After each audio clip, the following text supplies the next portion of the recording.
معاون خصوصی صحت ڈاکٹر فیصل اس وقت میڈیا کو بریف کر رہے ہیں۔ ریشو ہے وہ 8.5% تھی کل، اور کچھ جگہوں میں تو اس سے یہ بہت زیادہ ہے۔ اب ہمیں معلوم ہے کہ یہ وبا ہماری زندگیوں کو، معیشت کو، تعلیمی نظام کو شدید طور سے امپیکٹ کر سکتی ہے، خطرہ ڈال سکتی ہے ان چیزوں پہ۔ اور سچ تو یہ ہے کہ یہ انفرادی طور پہ بھی اور مجموعی طور پہ بھی ہماری زندگیوں میں بہت گہرا اثر چھوڑ سکتی ہے۔ لیکن اس کے ساتھ ساتھ یہ بھی بات ایک حقیقت ہے کہ جب ہم نے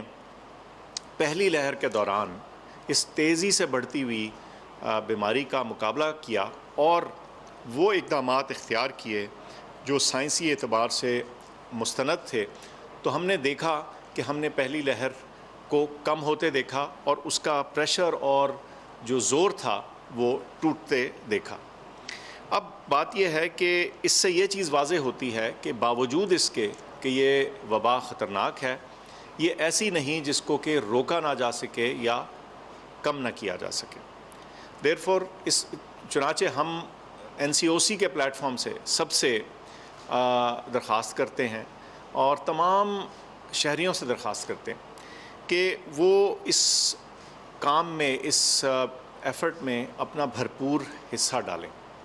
اور وہ بھرپور حصہ بہت آسان طریقہ کار اور تدابیر سے ڈالا جا سکتا ہے۔ ایک تو یہ کہ گھر سے نکلتے وقت ماسک کا استعمال کریں، ہاتھوں کو دھوئیں، فاصلہ رکھیں، ہجوم والی جگہ میں نہ جائیں،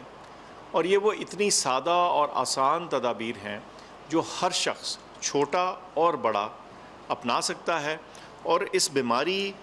کے روک تھام میں اپنا حصہ ڈال سکتا ہے۔ اس کے ساتھ ساتھ ہماری اپیل ہوگی ان تمام اداروں سے جہاں کوئی شخص انچارج ہے، وہ تمام چیز جو کسی دائرہ اختیار میں آتی ہے، چاہے وہ مارکیٹ ہو، چاہے وہ دفتر ہو، چاہے وہ ہسپتال ہو، وہ تمام جگہیں جو آرگنائزیشنز ہیں، جو ادارے ہیں جہاں ایک ڈسپلن مینٹین کیا جا سکتا ہے، ہماری اپیل ان اداروں کے سربراہان سے ہوگی کہ وہ اپنے دائرہ اختیار میں وہ تمام چیزیں امپلیمنٹ کروائیں، ان پہ سختی سے اور یقینی طور پہ عمل کروائیں ان تدابیر کا جن کے بارے میں ایک واضح سائنسی ایویڈنس موجود ہے کہ وہ بیماری کو روک سکتی ہیں، اور وہ وہی ہیں کہ آپ نے وینٹیلیشن کا بندوبست رکھنا ہے، آپ نے فاصلہ مینٹین کروانا ہے، آپ نے کمروں کے اندر ہجوم روکنا ہے، پھر سے ماسک کا استعمال کروانا ہے، ہاتھ دھونے کے انتظامات ہوں، اور جو آپ کے سٹاف ہے، جو لوگ وہاں کام کر رہے ہیں، ان کو تلقین کی جائے کہ وہ ان حفاظتی تدابیر کو مکمل اور ڈیٹیل طریقے سے اپنائیں۔ میں سمجھتا ہوں کہ اگر ہم یہ تمام تدابیر اڈاپٹ کر لیتے ہیں، ان کو اختیار کر لیتے ہیں، تو کوئی وجہ نہیں کہ جیسے پہلی لہر کو ہم مقابلہ کرنے کے قابل ہوئے تھے، تو انشاءاللہ اس دفعہ بھی ہم اس دوسری لہر کو بھی نیچے لانے میں انشاءاللہ کامیاب ہو جائیں گے۔